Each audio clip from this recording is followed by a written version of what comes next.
Hi guys, how are you?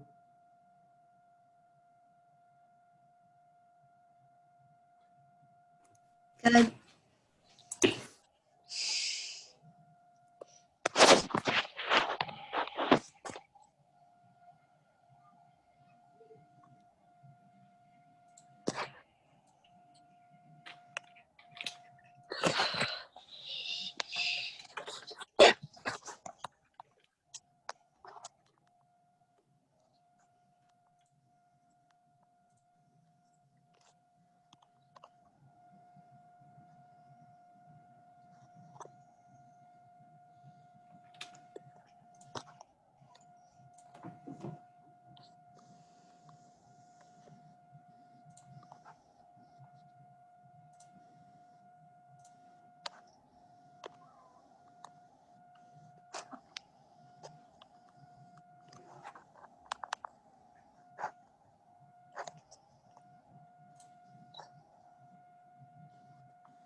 All right, well, we're gonna wait a couple more minutes to see if anybody else shows up. And then, but just be ready because what I wanna do is I want to hear parts of people who have parts ready to go. And then Sam and I will give you some feedback on them. So if you've got something to do tonight, if you've got a direct examination, opening or closing, and we'll listen to those and then give you feedback. Yes, Sarah? So I'm a seventh grader and I haven't ever written anything before for mock trial. And it ended up that 2 crosses and a direct was thrown on me and I don't even know how to do it. Okay, well, did you watch the videos Yes, about? I've been watching the videos and I know how to do it. It's just I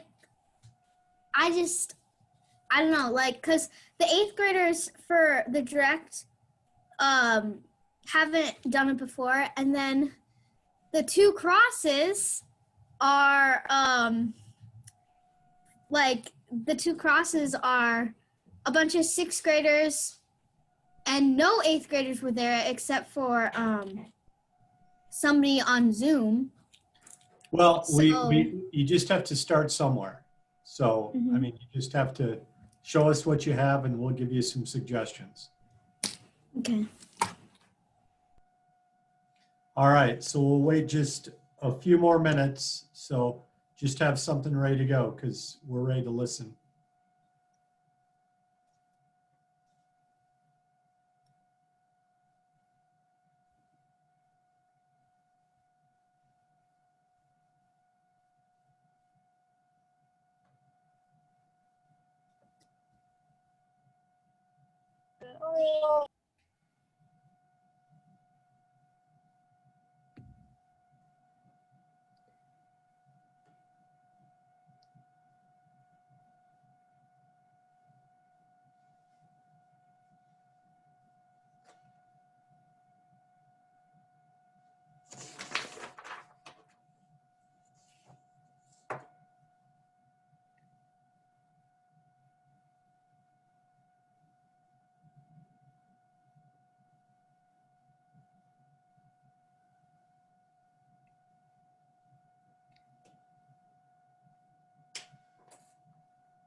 All right, it's 6:02, so let's get started.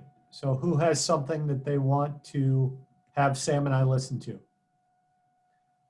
Okay, Kate, do you want to go first?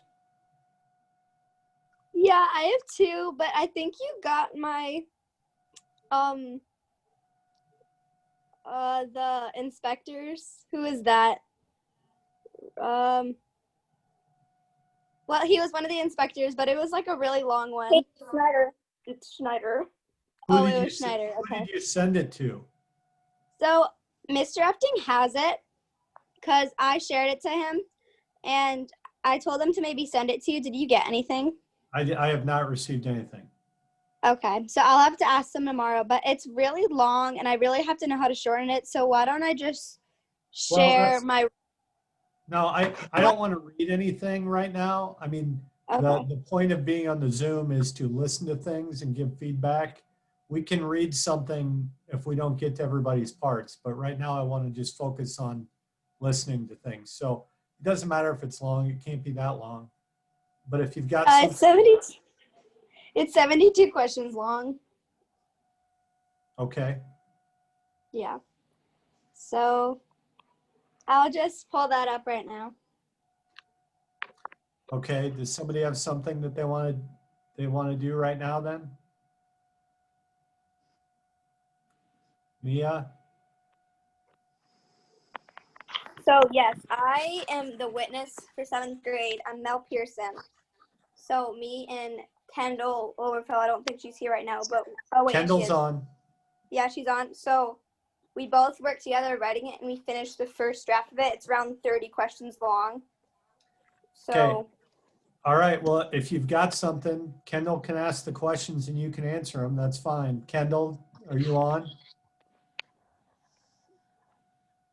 Kendall? Her mic doesn't work. yeah. Okay, that's unfortunate. Kendall, try Okay, pushing the mic.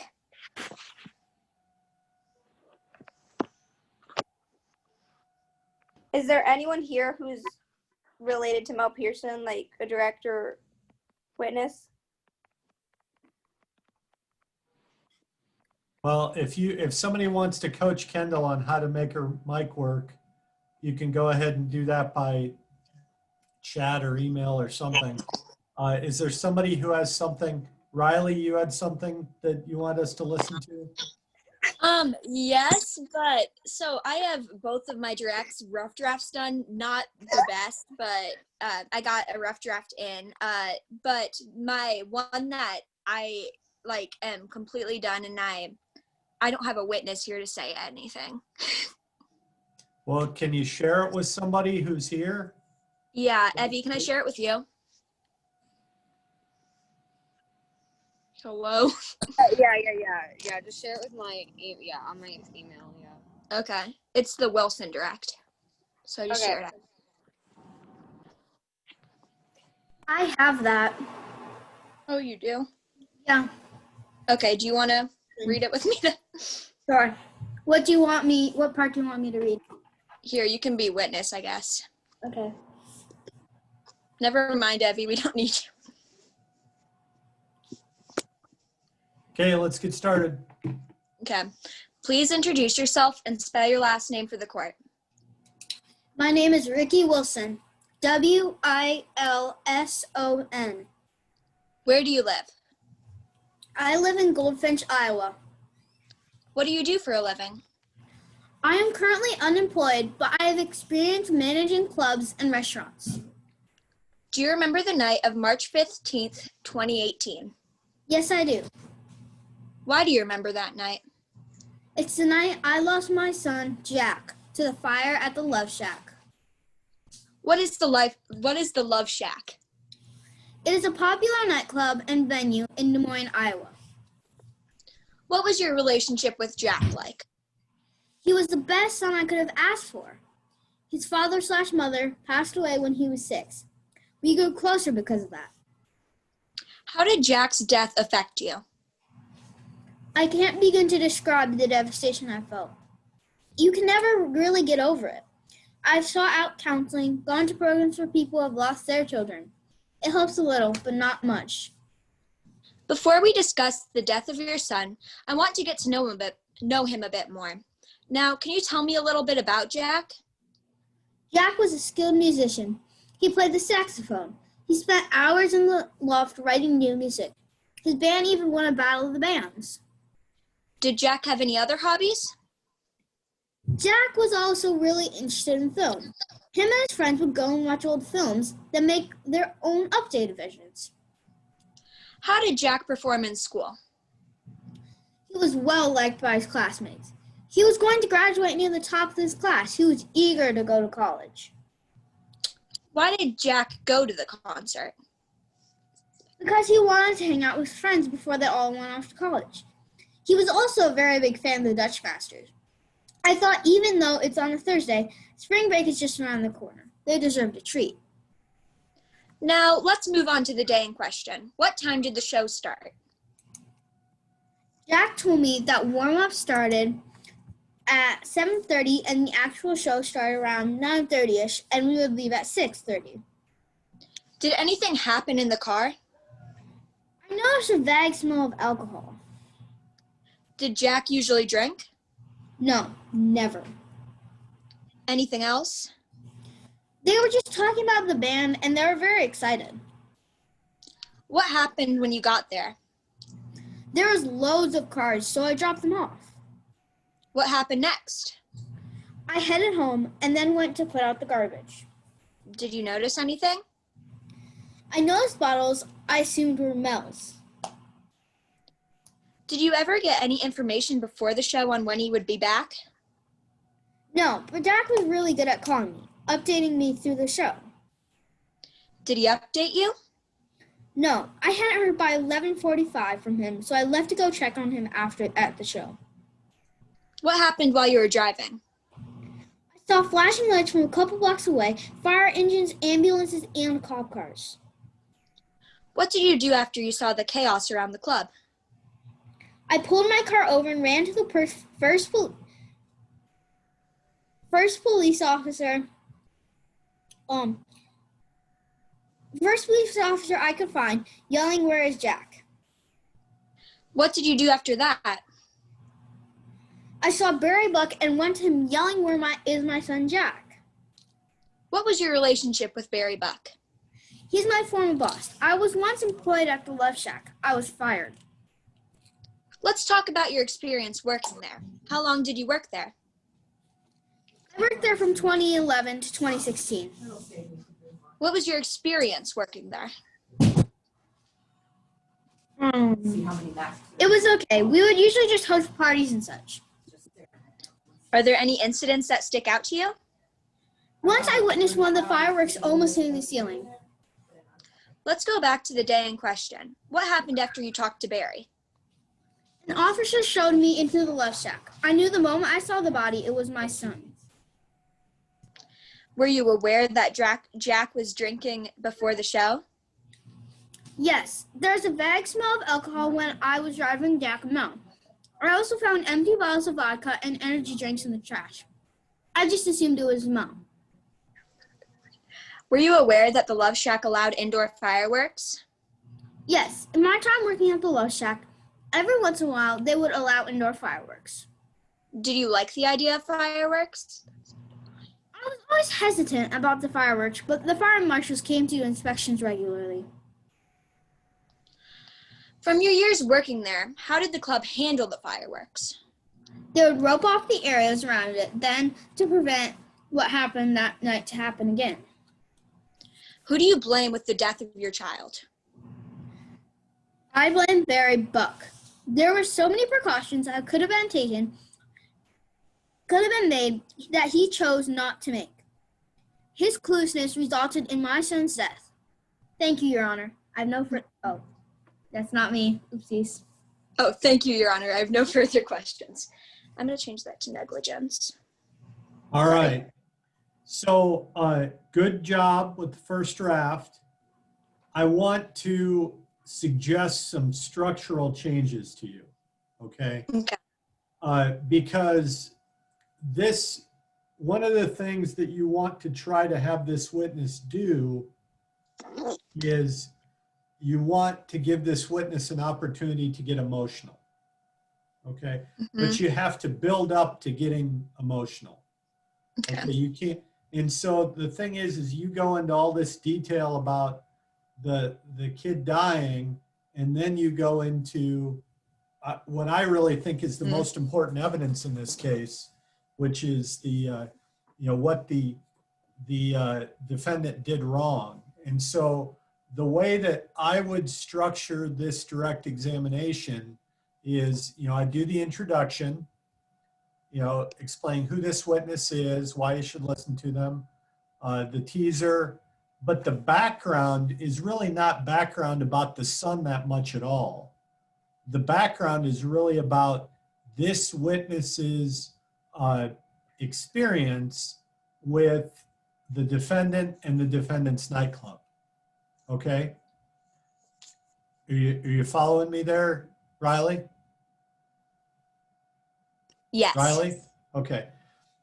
Because you're probably going to want to introduce Exhibit 1 through this witness, have the witness explain that it's the floor plan and explain, how everything is laid out, and that will allow you to talk about it. And here's what's important. The story that you want to tell is this is an old building, and you specifically, and that had a lot of things that concerned you, and you pointed out to the owner that the curtains were old and unsafe and needed to be replaced.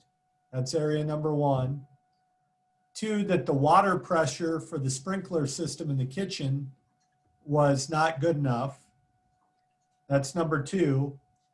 And that the traffic flow in and out of the club was not good. It would lead to congestion. And am I right that when you told this information to the defendant fired you? I believe so, if I'm remembering correctly. So that's important because those are things that the defendant did that were negligent. It's like you brought dangerous conditions to the defendant, and the defendant didn't fix them, just terminated the employment. And then when you went back a couple of times before your son was killed, nothing had been done to address those issues. And so that's the first story that I want you to tell. And then once you've told the story about that, then you can get into the night that your son died. And really that story is you're just building up to an emotional peak. So you start getting emotional. You drove Jack and the friend there, and there were a long line of people waiting to get in. And when you got home, you saw the empty bottles and decided you'd have a talk with Jack. And then you figured the concert would be over, so you don't hear anything, so you start driving there, and then you don't hear anything, and then you park your car and you run there and you start yelling for Jack, and then doesn't the defendant give an admission to you?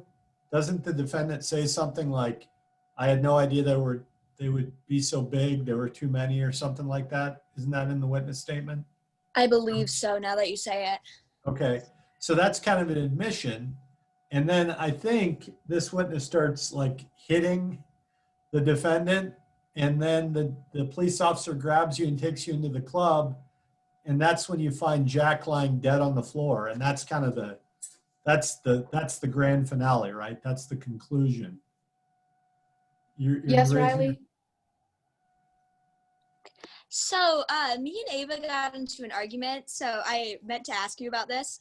Would you prefer they portray sadness to anger, or no anger, or just anger?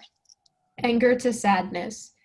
Angry at the defendant before she realizes her son is dead, and then Okay. sadness. Yeah, Okay. and so I mean, ideally, like when you're talking about the night, she starts to get emotional, and then she keeps on talking about the night, and she gets more emotional, and then she's trying to keep it together, and then when you ask the witness, uh, what did you see? That's when the witness breaks down, and it's like my boy Jack lying dead on the floor, was the worst moment of my life, and at that point the witness is just overcome with emotion, and then you can end it by reading stipulation number 6, where you say, Your Honor, at this point we'd like to draw the court's attention to stipulation number 6, which says if the medical examiner were to testify, he would testify that Jack Wilson died as a result of asphyxiation due to smoke inhalation, and that the approximate time of death was 11:15 on March 15th, or whatever it says. But it's sort of like the witness is just sitting there crying, and then you're doing the stipulation, and then you just pause and look at the judge and say, no further question. Do you understand that flow? Yes.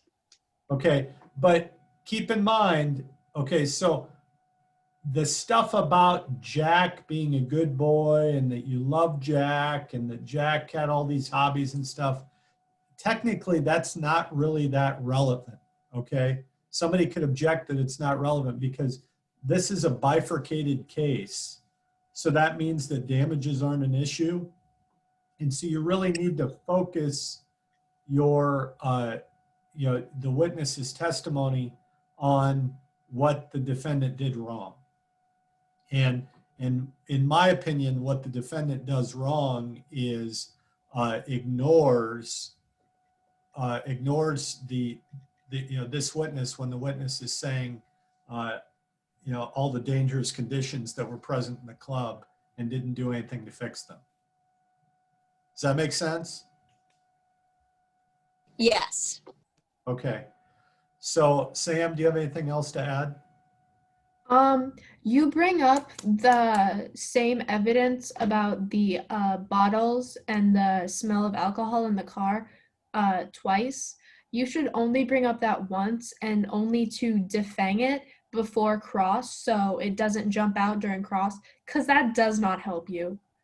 Yeah, So and that's just what I mean is that the reason why we have to go through the whole story of the club and that it was dangerous and that the defendant knew it was dangerous and the defendant responded not by fixing things but by firing you is you've got to have me really ticked off at the defendant before you ever start bringing up anything about your kid drinking. Because if I'm mad enough at the defendant, then I won't get too worked up about the kid drinking. Anything else, Sam?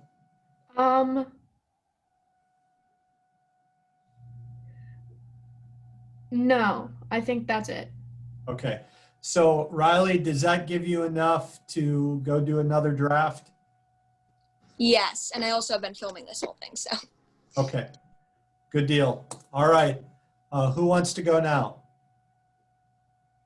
Kendall, since your mic is working, do you and your lawyer want to do your direct for us? Yeah, sure. So what direct am I listening to? The direct of Mel Pearson. Okay, and remind me who Mel Pearson is. He's the best friend, or he or she is the best friend that was there the night of the fire. Got it. Got it. Okay, go ahead.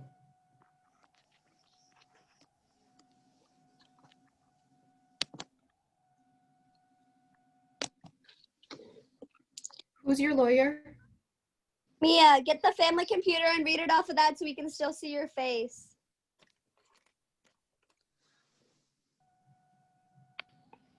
Kendall, are you the lawyer and I'm the witness? Yeah, I'm going to start. Okay. Please state your name and spell your last name for the court. My name is Mel Pearson. Pierson.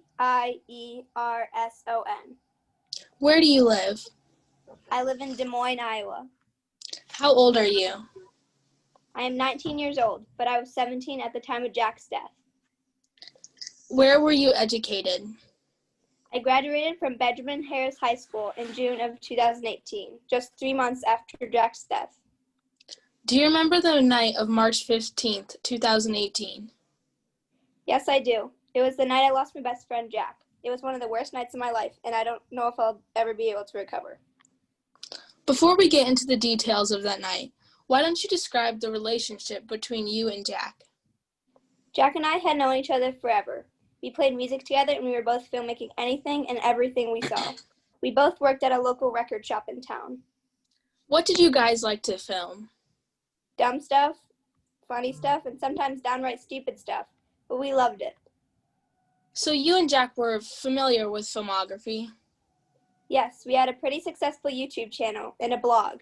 We were both passionate about filmmaking. Where did you create your music and filmmaking? In this awesome clubhouse above Doc's garage. Did you get noticed with your film and music? Yes, actually. We played our films at some local film festivals, and we even got some inquiries from Hollywood to see if they could borrow our ideas.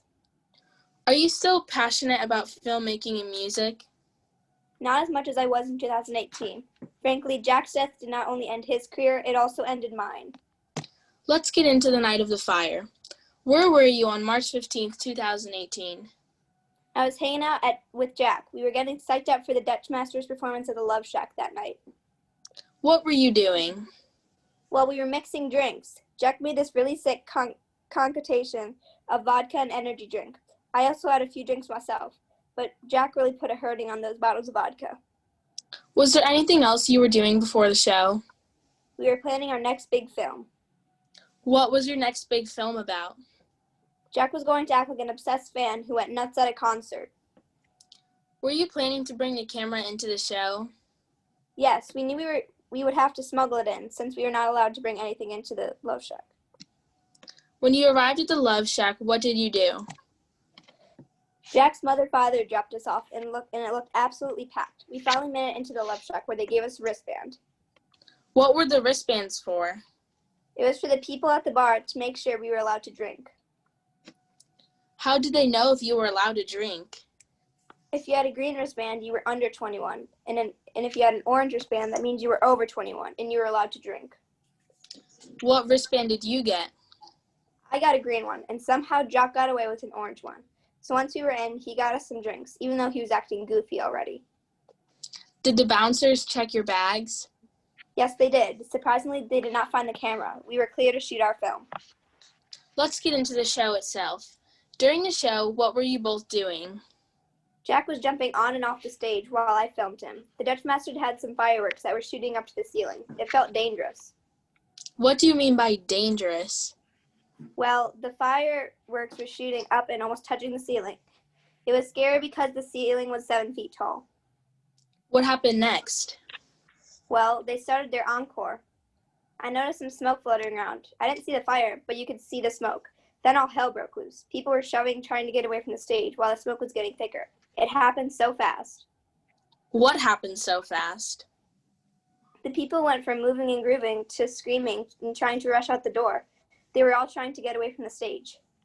So, from your viewpoint, the fire started on stage? Yes. What happened after that? Well, because of how many people there were, I fell, and Jack picked me up and carried me to the entrance. People were throwing tables, just trying to get out. It was hard to find the exit because there were no big exit signs directing us where to go. What happened to Jack? Well, he went back for the film camera that I dropped. He was so committed to the film project. Before I could stop him, he was already back in, and that was the last time I saw my best friend. Once you were out of the fire, what happened? Everyone was gasping for air. I didn't see Jack through all the people, so I figured he made it out of the fire, but I was wrong. What were you wrong about?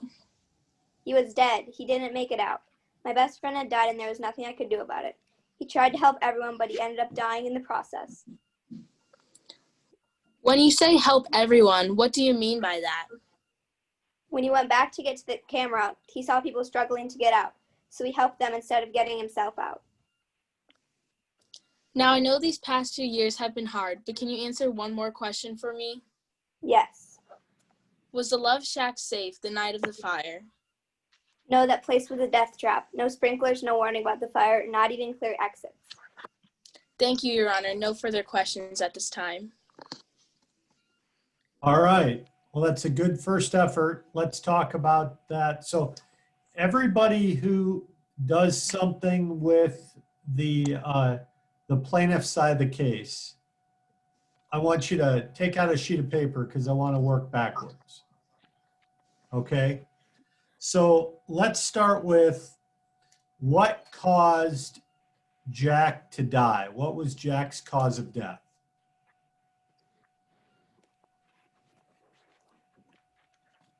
Riley?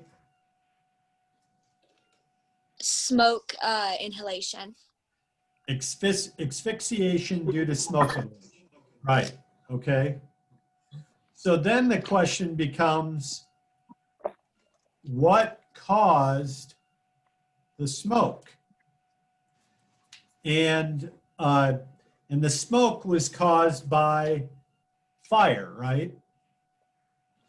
And specifically, what caught on fire? Sarah?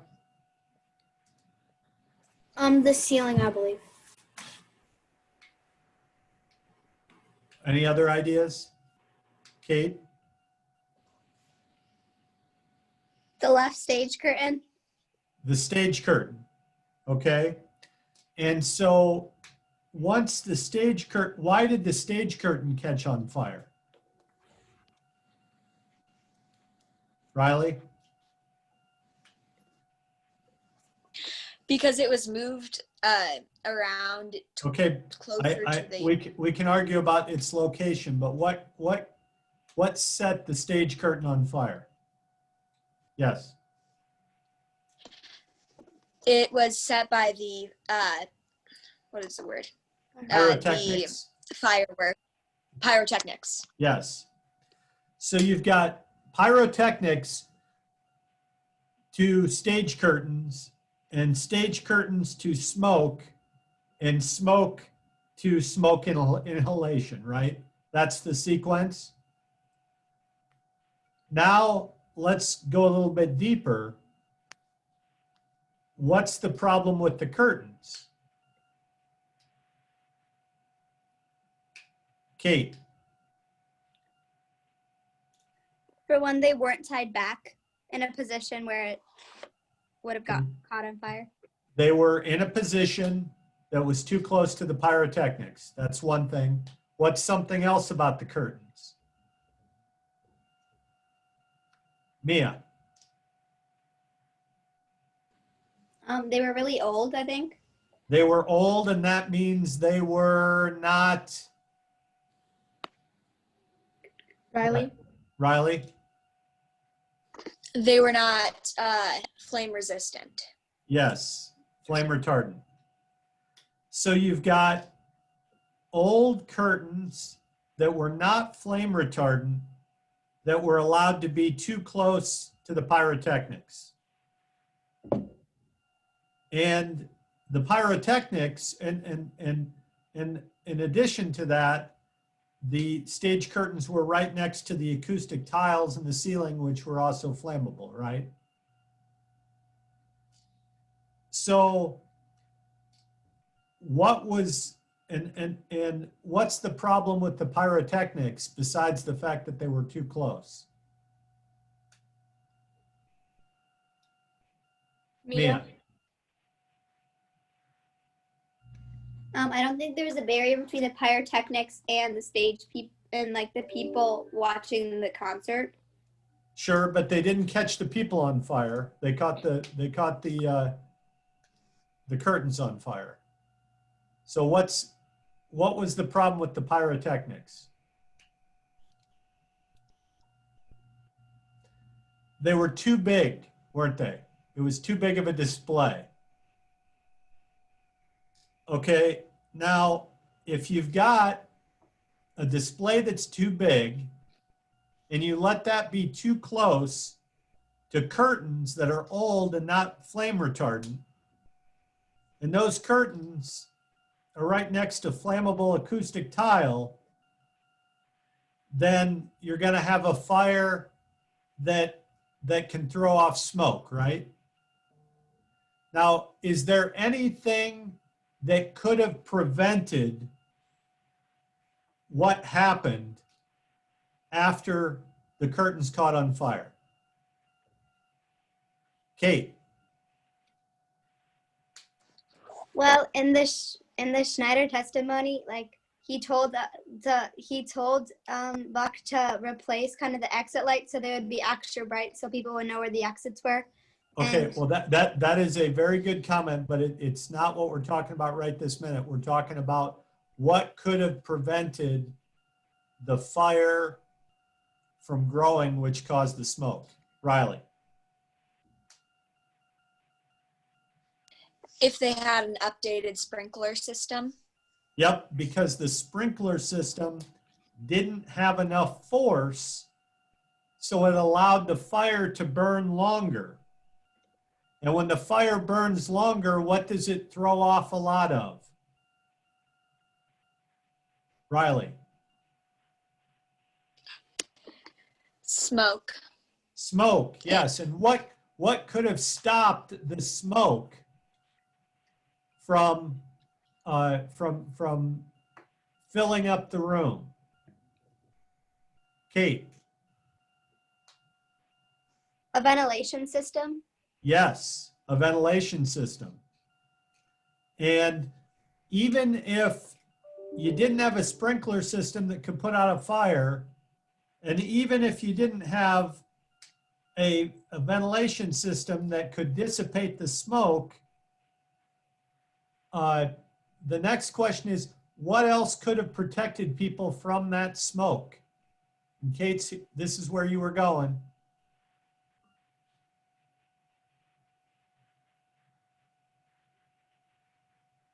Mia? Mia? Kate, what did you say about in the Schneider testimony? I said that Schneider told him to maybe try to replace the kind of the batteries in the red exit lights, and he didn't, and they weren't illuminated enough for anybody to see anything that. Okay, so clearly marked exits would have helped. But what was the other reason why it was hard to get out once it started filling with smoke? Kate? They were tables blocking the entrance.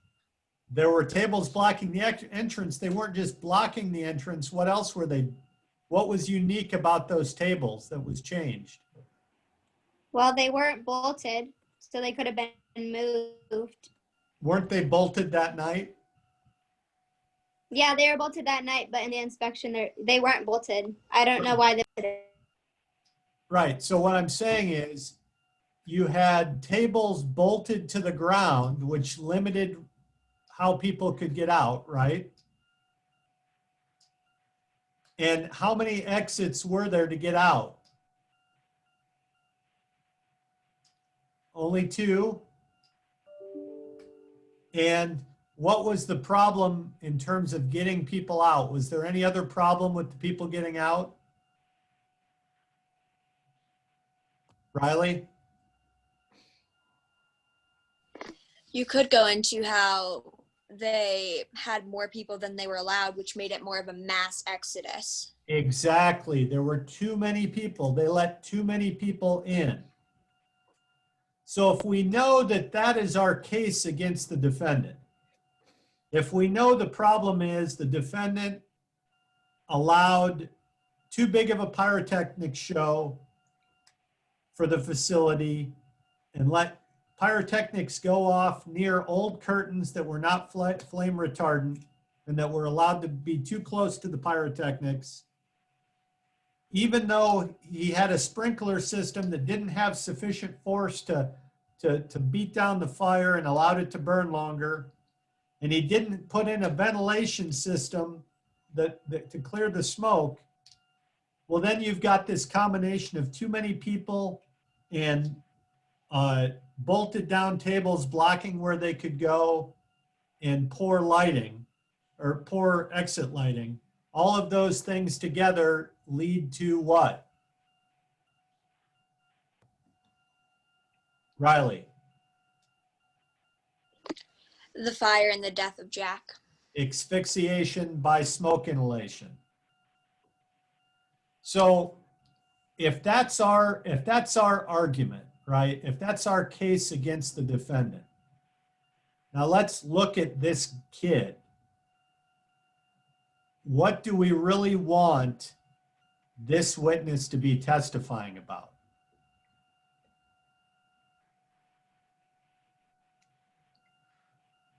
Don't we want this witness to testify about a story of how pyrotechnics lit curtains on fire, and a sprinkler system that wouldn't put out the fire, and how there was nothing that dissipated the smoke, so the place filled with smoke, and how there were so many people there that when people tried to leave, it was hard to get out and they were trampling each other and they were being blocked by tables and they were all trying to get out the same exits.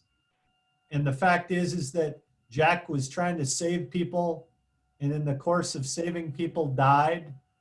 Isn't that the story that we want to tell with this witness? Okay, so my suggestion to you is that this witness is telling a disaster story, okay? This witness is telling a story that shows how each of these failings of the defendant, this witness doesn't have to connect the dots. This witness doesn't have to criticize the defendant by saying, oh, you had old curtains, or oh, your sprinkler system sucked, or the ventilation system didn't work very well. I mean, this witness can say, I walk into this club and it is packed. It is wall-to-wall people. And all of a sudden the show starts and I see the biggest fireworks thing, and next thing we know, it's lighting the curtains on fire, and I see the sprinkler system go off, but it's not stopping the fire, and the place starts filling up with smoke and smoke so fast, and everybody's running and nobody knows where to go, and people are falling down and we're trying to get out, and then my friend Jack, the hero, goes back and tries to save somebody, and he never makes it out and dies, and it was the worst thing that I've ever been through. Do you understand how that's really the story that I want you to tell? And if you tell me this dramatic story after I've already heard during the direct examination of Wilson that the defendant already knew, had already been warned that this stuff was all, that the pyrotechnics were too big and the curtains were too old and the sprinkler system didn't work and the ventilation system didn't work.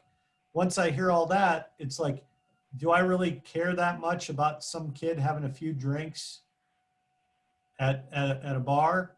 Or am I ticked off at this adult who clearly looked the other way and allowed this horrible thing to happen?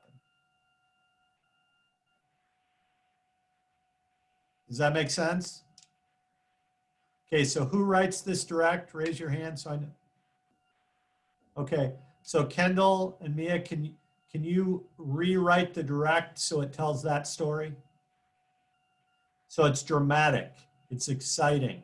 It's like this, it's like something out of a movie where like it's a disaster movie where horrible things are happening. That's the story that I want you to tell. And if you have to ask yourself, do I put in this fact or that fact? You always want to ask yourself the question, is this fact something that we're going to be able to use against the defendant? If the answer is yes, then you want to make sure you include that. So that's what I've got. Sam, how about you? instead of saying the education question needs to be reworded. The last question will draw an improper opinion objection. Yeah, and the thing is you don't need to have this witness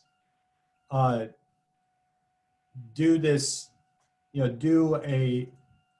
an opinion like that. The witness can just testify to facts. The listener can come to their own conclusion when they hear this horrible story.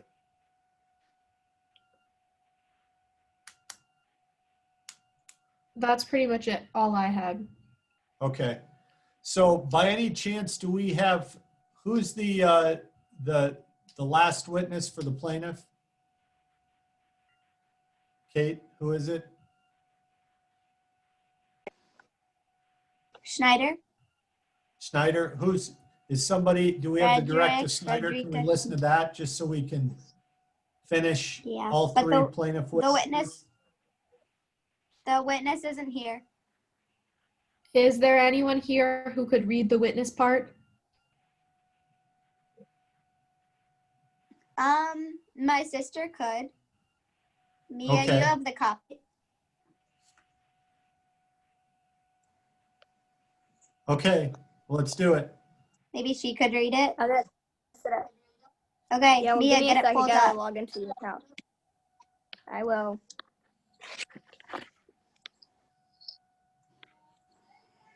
Okay, it's really long, so this might take a little bit, but it's gonna be okay. Let me find it first. Okay. Okay, go ahead. Okay, please state your name and spell your last for the court.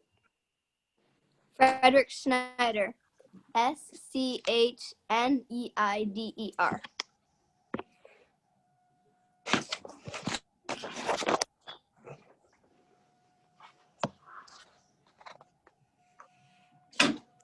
Where are you currently employed?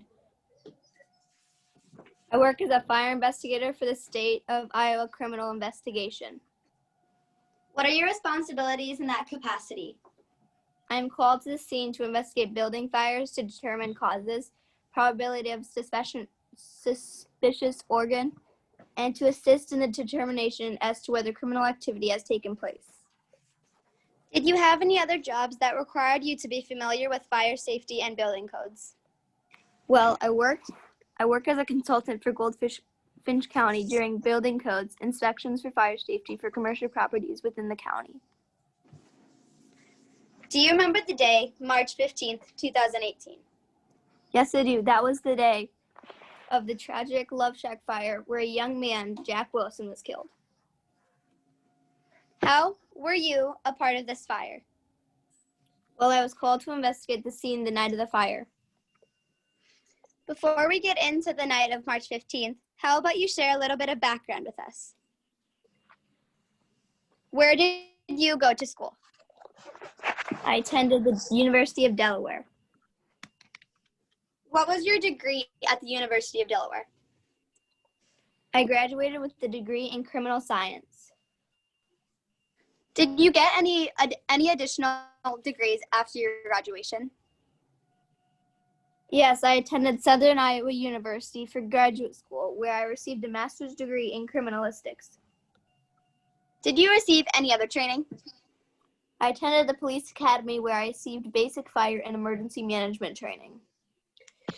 How long did you enroll at this police academy? Well, I received more than 500 hours of fire investigation and fire safety training through many organizations.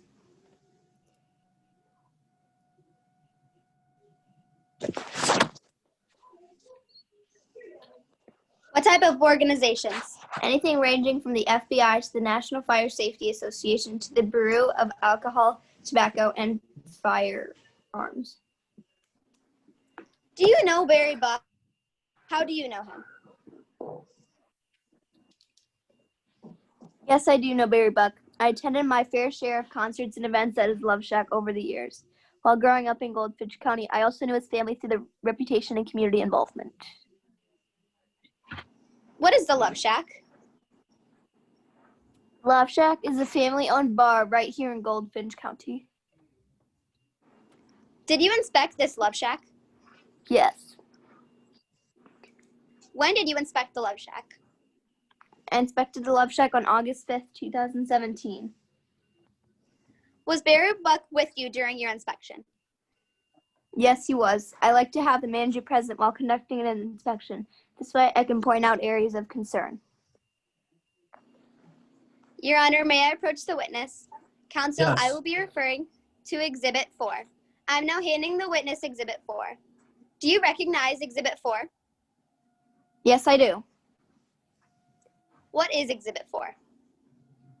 It is the inspection checklist and report I filled out for the Love Shack. Did you write this document? Yes. Why did you write this document? I was giving the owner of the Love Shack an evaluation. Why were you giving the Love Shack an evaluation? The owner, Barry Buck, wanted me to have some indoor pyrotechnics displays and had to have them approved. Is this document a fair and accurate representation of the evaluation you gave to the Love Shack? Yes. We now offer Exhibit 4 into evidence. How was your investigation of the Love Shack? There were definitely some issues. What types of issues? Well, the inspections revealed that the number of doorways was barely adequate for the listed occupancy rate. What was the occupancy rate? 300 people. Did you recommend anything to Buck of how to fix this issue? Yes, I told him he should add other exits or even expand the front exit to double doors to improve traffic flow. Any other issues involving the interior? Yes, actually, I noticed several tables were grouped right in the front of the main entry. Now, did you tell Barry Buck about this problem? Yes. Now, the rest of the question, it says, he said the tables were moved for ID and bag inspections, and that's not here. And I just wanted to make sure that I put not hearsay for the sixth graders to remind them that the statement was made by the party opponent, so that's just for the question number 30. 31, any other problems? Yes, in my report notes, there was no certificate showing when the emergency lighting system had been replacement batteries installed. What type of emergency lighting systems did this include? Well, the red exit signs as well as the track lights. Did you address this problem to Buck? Yes, he said it would be fixed right away. Any other problems? Well, the first fire code specified that there should be no obstacles of impediment to the red exit lights above the doors. Were there any obstacles blocking the exit light? Yes. What was the obstacle? Well, near the rear door, the exit sign was blocked by stage curtains. Did Buck have anything to say about this? He said that during the performance, the curtains were tied back in a way that allowed you to see the exit signs. Not hearsay statement made by party opponent. Any other issues? Well, I suggested to Buck that he may want to invest in some sort of backup generator and water pump to ensure that in a case of a fire, while an older model was sitting in decent shape, the sprinkler system would be able to put the flames. Did you get any type of response to your suggestion? I did not get a verbal response. I just kind of a smirk and a shrug from Buck. When Barry Buck mentioned pyrotechnics, did you have any concerns? No. Why didn't you have concerns? He mentioned that small displays of fireworks would really help attract some additional bands that would rely on such extras as part of their show. So I addressed the specific request for a small scale pyrotechnics, not hearsay statement made by party opponent. If the shack had better conditions, do you think you would have given Barry an updated permit? Absolutely. I mean, if the shack was in better condition, I could have upgraded his permit to a medium-sized indoor effect.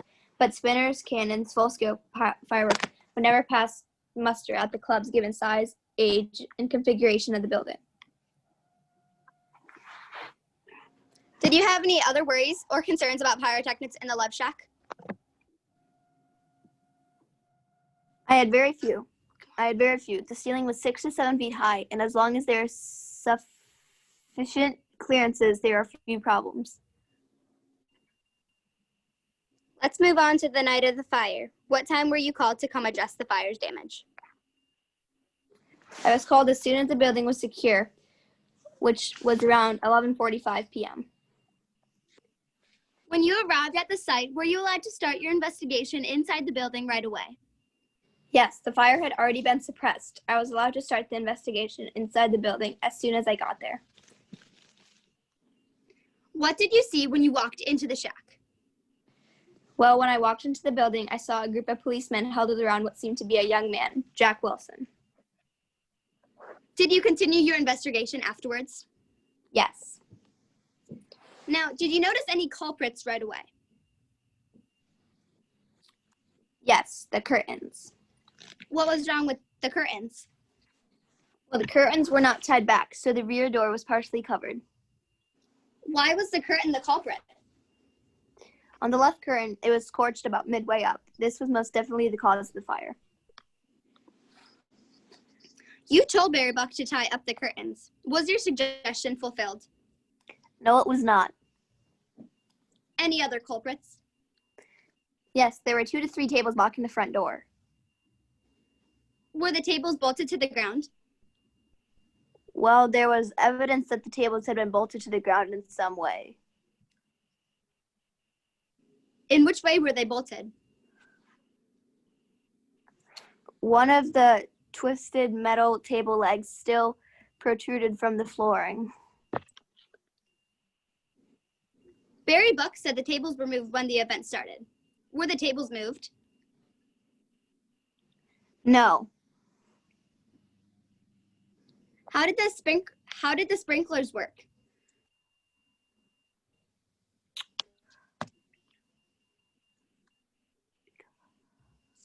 Mia? They were, oh, sorry. One sec, I lost my thought. 57. And the evidence not very well. What evidence do you have about these sprinkler systems? Even though the floor was damp, there were no evidence of puddles. The force of the sprinkler system should have left puddles on the floor. You suggested to Barry Buck that he should think about investing in a backup generator to make sure the sprinklers were powerful enough to put out the flames, correct? Yes. Was your suggestion fulfilled? No, it was not. Did you find any other evidence that could have led to this fire?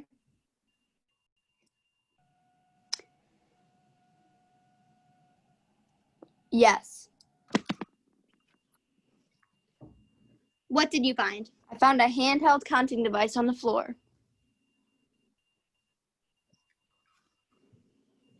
Do you remember what the number Yes, read? it read 375. What is the capacity limit for the Love Shack? 300. What did you do at the counter? I took a photograph of it. Your Honor, may I approach the witness? Yes. Counsel, I will be referring to Exhibit 3. I'm now handing the witness Exhibit 3. Do you recognize Exhibit 3? Yes. What is Exhibit 3? It is the photograph I took of the handheld counting device while I was investigating the fire. Did you take these photos? Yes. How accurate is this photograph? Very accurate in my opinion. Is this photograph a fair and accurate representation of the photograph you took the night of the fire? Yep. We now enter Exhibit 3 into evidence. In your expert opinion, how did this fire start? It's my belief that it started on the left stage curtain because of the scorch halfway up the fabric. The room was damp, but there were no evidence of puddles. I concluded the fire started on stage. No further questions at this time, Your Honor. All right. So here's the good news. The good news is that you're covering most of the important information. Okay. All we need to do is just move some things around. Okay. So there's really, here are the sections of this direct examination. Section number 1 is the introduction. Who this witness is, why I should listen to him. Section number 2 is this witness's background, which explains why this witness is an expert in building inspections and in fire investigations. Then, once you do that, you're going to tell me the story of the inspection, okay? But the only parts of the inspection that we really need to know about, that you want to take the time to talk about, are the parts of the inspection that relate to the things that we believe caused the fire that killed our guy. So anything about the inspection that involves the size of the pyrotechnics, the type of the stage curtains, the location of the stage curtains, the sprinkler system, the ventilation system, the ability to exit the building, okay? That's what's important. We don't need to go into emergency lighting necessarily. We don't need to go into the generators, you know, because that isn't part of our theory as to what caused this to happen, right? Okay, so what's important about this inspection are only the things that we believe contributed to the plaintiff dying, and that's the only thing you should be talking about. So you're going to be able to shorten that section significantly. The big idea is the defendant was put on notice at the time of this inspection that these were problem areas. You with me? Okay. Once you do that, then you go right to the night of the fire. And yes, Kate, are you raising your hand? Yeah, so should we even mention the pyrotechnics and his concerns in that area? Yeah. Yeah, Okay. to the extent that that is discussed in the inspection. Okay. If it isn't discussed on the night of the inspection, then you don't worry about it. All we care about is what he told us, what he warned this witness about. Okay? So then we go to the night of the inspection, you get the call, you do the investigation, and as a result of that investigation, you reach an expert conclusion. So remember, this is where we do our conclusion sandwich. Do you have a conclusion about how this fire occurred? Yes, I do.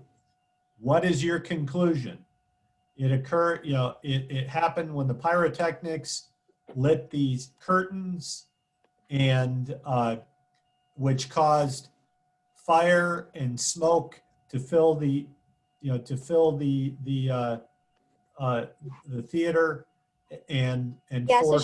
should I put those questions instead of the expert opinion question at the end? Right, because we're doing an opinion sandwich here, okay? So she's just given her final conclusion, right? And then you say, what is your basis for that? And then she can say, well, I know that the fire started on stage because of the burn pattern on the stage curtain. And I know that, that the sprinkler system did not do an effective job of putting out the fire because I didn't find puddles on the ground. And I know that the these curtains, because they're not flame retardant, when they caught on fire, would have caused a lot of smoke. And I know this was a problem because I found evidence that this club was, was overfilled at the time. And so Would this all be that's all one ba- question?